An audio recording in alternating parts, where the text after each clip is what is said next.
Buenos días, Maribel, un gusto saludarte. Así escuchábamos en esta nota de nuestros compañeros sobre estos taxistas. Han habido casos en Viña del Mar, Rancagua, acá mismo en la ciudad de Santiago, que han ido aumentando en cierto sentido porque hemos visto más, se han hecho más visibles estos casos de secuestros que también tienen otras índoles y también otras características. Yo estoy acá con el teniente Oscar Valdés, que nos va a dar más detalles sobre estas situaciones, pero lo que les preocupa a Carabineros es la violencia que justamente tienen estos actos. Muy buenos días, teniente. Buenos días todavía. Estamos en vivo para Mega Noticias. Maribel, por si acaso, él te puede escuchar por si le quieres hacer alguna pregunta. Perfecto. Bueno, teniente, si nos puede dar más detalles sobre los secuestros que están ocurriendo en nuestro país. ¿Le preocupa el tema de la violencia? ¿Cuáles son los protocolos? ¿Cómo operan en esta situación? Así es, Lucas. Muy buenos días, Maribel. Buenos días, Efectivamente, teniente. hay una preocupación bien importante por parte de Carabineros de Chile a enfrentar lo que son estos lamentables hechos criminales que ya simplemente superan toda lógica. Aquí, lamentablemente, lo que tenemos es la expresión más grande de extorsión que pueden llegar a generar organizaciones criminales en contra de las personas. Si bien tenemos que destacar de que esto no es algo que comenzó hace 2 o 3 años atrás, sino que el delito de secuestro es algo que ha estado permanentemente en la dinámica criminal chilena, últimamente lo hemos visto con mayor notoriedad y, como bien decía Lucas, hay un tema de violencia que nosotros nos hemos preocupado en demasía. Aquí debemos destacar un poco lo que ha sido la labor que ha desarrollado, por ejemplo, el departamento OS9, que es el departamento especializado de Carabineros, quien se aboca a generar la investigación en torno a estos hechos. Y, por ejemplo, durante el año pasado, el 2023, el departamento OS9 logró la atención de 58 personas directamente ligadas a lo que son los delitos de secuestro de corte extorsivo. Y este año, lo que llevamos ya este periodo de tiempo, llevamos 22 detenidos por esta clase de delitos. Por lo tanto, hay un proceso investigativo, hay un esfuerzo que se está destinando mucho más por parte de Carabineros de Chile, igual forma por el Ministerio Público a través de los equipos especializados ECO, que han permitido ir desbaratando organizaciones criminales que están directamente ligadas a esta clase de fenómenos criminales. Ahora, teniente, me escucha, le habla Maribel por acá desde el estudio. Son varios también los casos, se habla de secuestro extorsivo, pero por ejemplo hemos visto algunas situaciones donde han ingresado estas personas a las viviendas, en un caso huyen con la madre y sus hijas y le piden 60 millones de pesos para la recuperación de estas personas. También, por ejemplo, otro hombre que fue retenido en Viña del Mar, también en su hogar por cerca de 2 días, y donde se pedía que él saliera de su casa y se le pasara esa vivienda. ¿Qué hacer en esos casos? ¿Y qué bandas están operando, están realizando este tipo de delitos? Porque usted dice que han sido detenidos, pero ¿cuál es el perfil de ellos? Claro, mira, Maribel, yo quiero destacar aquí un poco lo que es el fin que genera este máximo nivel de la extorsión. Debemos entender que el secuestro en sí, como la máxima expresión de la extorsión, va a ir destinado, en general, vamos a hablar solamente de esta forma por los casos que hemos expuesto, a 2 vertientes fundamentales. Uno, que va a ir en torno de generar el control y la manipulación de la voluntad de las personas, como es lo que hablaba aquí recientemente del caso de Viña del Mar, donde se generó este hecho criminal en contra de una persona con el propósito de doblegar su voluntad y que esa casa funcionara como un lugar para la comercialización o la distribución de droga. No estaban pidiendo dinero, sino que estaban pidiendo que esa casa sea utilizada para la comercialización de droga. Y el otro caso que nos mencionas de Rancagua, donde se genera un cobro de dinero a cambio de la liberación de las personas que se encontraban en cautiverio. Por lo tanto, siempre vamos a tener en consideración esta clase de situaciones donde el verbo rector termina siendo la privación de la libertad, que generan estas bandas, organizaciones criminales en contra de una persona directamente vinculada al hecho que estos sujetos desean obviamente controlar.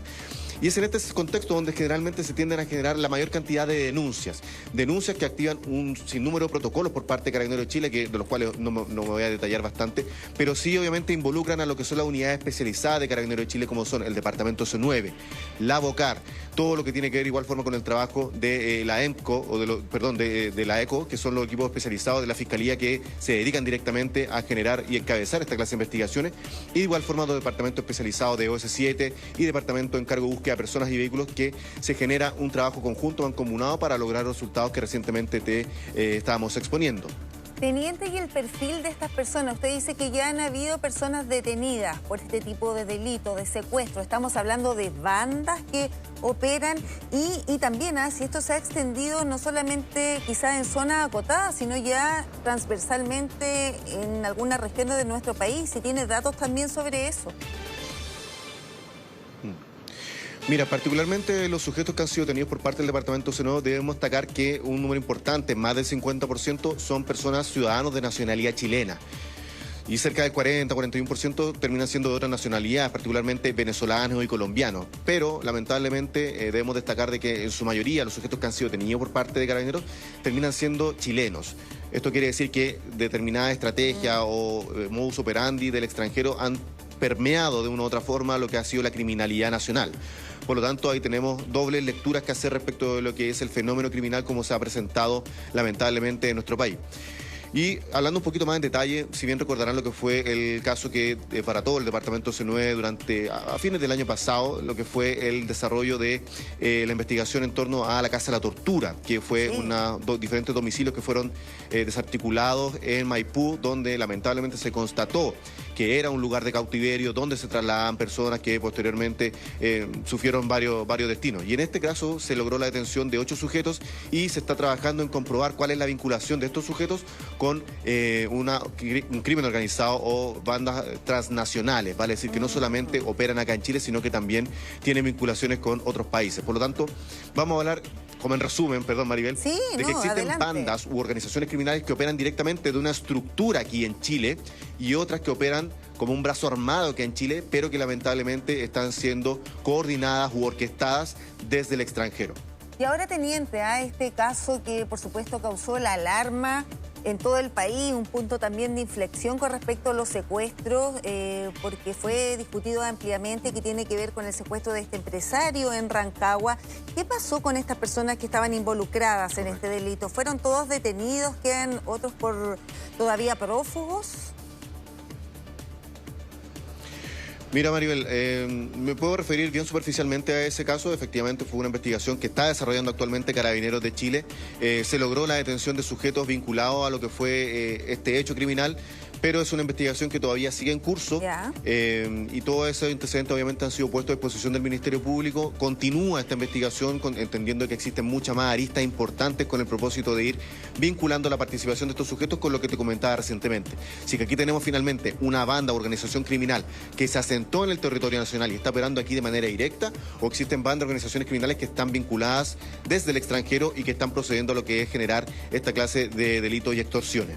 Ahora lo que veíamos en la nota que presentábamos, teniente, tiene que ver con otro tipo de secuestro. Son personas que son, por así decirlo, retenidas, jóvenes, hombres, mujeres que, claro, participan de ciertas actividades recreativas en la comuna de Huechuraba, por ejemplo, y piden un Uber, piden también un taxi, y son falsos Uber y taxis, las retienen, incluso algunas han sido abusadas y van de cajero en cajero también sacándoles el dinero de sus cuentas corrientes. ¿Qué pasa en esos casos? ¿Hay personas detenidas también? ¿Y cómo finalmente se le puede entregar seguridad a esas personas? ¿En qué se tienen que fijar? Mira, Maribel, quiero hablar un punto antes, que quizás puede ser un tanto más importante. El delito de secuestro termina siendo uno de los hechos más gravosos dentro de la tipología penal en Chile. Pero, lamentablemente, de cómo se ramifica este delito en su génesis, en su inicio, puede ser variado. Bien, acá vemos de que existe un delito de robo que está vinculado con la extorsión y con la retención de la víctima para lograr, en este caso, el apropiarse del dinero. Claro. Veíamos también que existió un delito que fue desarrollado por parte de Carabineros, que fue el robo de un camión que tenía carga de bebida isotónica, donde se produjo también el secuestro del conductor y que posteriormente Carabineros logró la detención de 5 de estos involucrados. Aquí vemos, por ejemplo, que la génesis es el delito de robo de un vehículo, de un camión de carga, y que pasó posteriormente al secuestro del conductor. Vemos que la génesis es el robo que escala hacia un secuestro. Hemos visto también en casos tremendamente lamentables que también se vincula con los delitos de violencia intrafamiliar, donde un sujeto procede a retener a su víctima, a su pareja o expareja con el propósito de doblegar la voluntad de la persona y que retome, por ejemplo, la relación. Pero si en su génesis inicia como una violencia intrafamiliar, puede escalar lamentablemente a secuestro. Por lo tanto, diferentes gamas de delitos, como el robo, la violencia intrafamiliar, pueden escalar de una u otra manera a lo que es los delitos de secuestro. Por eso lo gravoso de esta clase de extorsiones que lamentablemente tienen una gran ramificación. Lo importante siempre, y aquí volviendo a lo que era el delito que tú obviamente estabas señalando de que estos sujetos que se hacían pasar por taxis que ofrecían este servicio de transporte, lo importante siempre a la persona es sospechar, porque aquí entendemos de que existió un gancho comercial, como ocurre siempre, lamentablemente en algunos escenarios, donde ofertan alguna clase de servicio a un valor mucho inferior al valor comercial.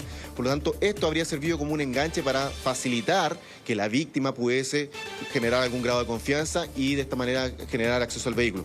Por lo tanto, lo importante es siempre sospechar de esta clase de situaciones, escenarios, ir siempre acompañado cuando llegamos a hacer alguna clase de esta clase de transporte, compartir siempre nuestra ubicación en tiempo real, que también termina siendo una estrategia tremendamente efectiva, pedir los datos del conductor. El conductor no se puede ofender si es que uno le pide su identificación, que en algunos casos también está visibilizada en algunos taxis colectivos, o si utilizamos alguna clase de aplicación web, que también ahí hemos visto diferentes tipos de extorsión.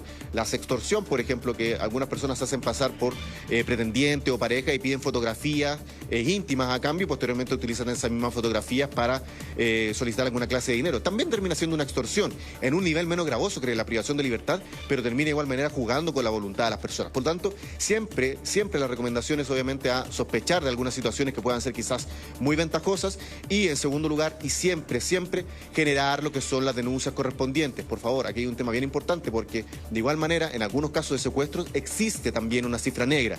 Existen personas que no denuncian porque de una u otra manera están ligadas a lo que es el tema del mundo del narcotráfico, por ejemplo. Sí, pero eso de igual forma nos coarta un poco a nosotros a generar lo que son los procesos investigativos. Porque me imagino que hay muchas personas que no denuncian este tipo de delitos. Usted decía, claro, vinculada al narcotráfico, pero otras también porque por su cuenta pagan finalmente el monto que se les está pidiendo para así rescatar ya sea un familiar, etcétera. Existe esa cifra negra, ¿no? Sí.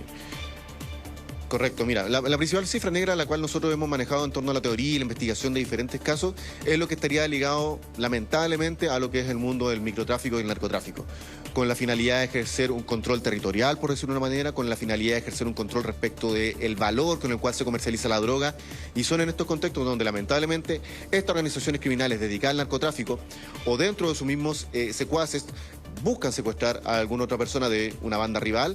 O peor aún, que existen casos donde se solicita a otra banda como sicario que generen todo lo que es el tema del secuestro y la extorsión en contra de esta persona. Es como externalizar un poco este negocio infame que es el secuestro. Y ahí es donde nosotros lamentablemente tenemos un poco esta cifra negra de personas que han sido secuestradas y lamentablemente no denuncian, o familiares, porque consideran, piensan o suponen de que los esfuerzos quizás no van a ser no van a ser suficientes, o que se va a terminar ligando todo lo que es esta investigación a lo que son los delitos de microtráfico, y que indudablemente en algún punto de la arista investigativa se va a tener que desarrollar y llevar a cabo. Pero lo que nos importa a nosotros principalmente aquí, Maribel, es el estado de la víctima. La vida, por sobre todo, es obviamente lo que prima en esta clase de investigaciones, velar por la integridad física de ellos y generar lo que es eventualmente el rescate en la eventualidad de que obviamente suceda en esta clase de situaciones. Por eso siempre, Maribel, y si me permite el espacio, por supuesto, generar siempre lo que es la denuncia a Carabineros para que esta clase de hechos criminales mantengamos una lectura completa de cuáles son la naturaleza de este fenómeno, cómo se está asentando de una u otra manera en Chile, y generar los despliegues investigativos a través de nuestros departamentos especializados y obviamente encabezados por lo que son los equipos especializados de la ECO del Ministerio Público. Ahora usted, teniente, claro, yo le preguntaba por el perfil de estas personas que cometen este delito, estos secuestros, y usted decía que habían dos. Una tiene que ver con bandas, ¿cierto?, transnacionales, ligadas quizás al narcotráfico, Tren de Aragua, etcétera, y otra también por bandas de nuestro país. Ahora, ¿cuál es la proporción, banda de nacionales, digamos, cuál es la proporción de ambas? Si se tiene ahí una estimación de eso. Mira, nosotros lamentablemente lo que hemos visto, Mariel, es que hay una primacía en lo que son las bandas aquí a nivel nacional. Existen algunos casos que podemos obviamente vincularlos, pero lo que estamos trabajando ahí, Maribel, es ver cómo esto se va generando conexiones con el extranjero. Son procesos que actualmente están en desarrollo y hay que establecer una serie de evidencias en primera instancia que posteriormente pasen a ser a prueba, que permitan asentar finalmente lo que es esta clase de interconexiones que existen entre el crimen organizado y el crimen organizado transnacional. Tenemos casos donde sí se ha comprobado efectivamente que existen bandas que operan a un nivel transnacional, y todo lo antecedente obviamente lo estamos trabajando directamente con el Ministerio Público, pero existe un porcentaje lamentablemente mayor que ocurren aquí todavía en Chile y que son bandas que operan acá particularmente en Chile en torno, insisto, a lo que es el tema del narcotráfico y el microtráfico. Perfecto, teniente. Le queremos agradecer también todos los datos, la información que nos ha entregado, es muy importante, porque hay preocupación, mucha preocupación de la ciudadanía por estos delitos que lamentablemente van en aumento. Muchas gracias, teniente, y también a Lucas por todo ese despacho. Estén muy bien.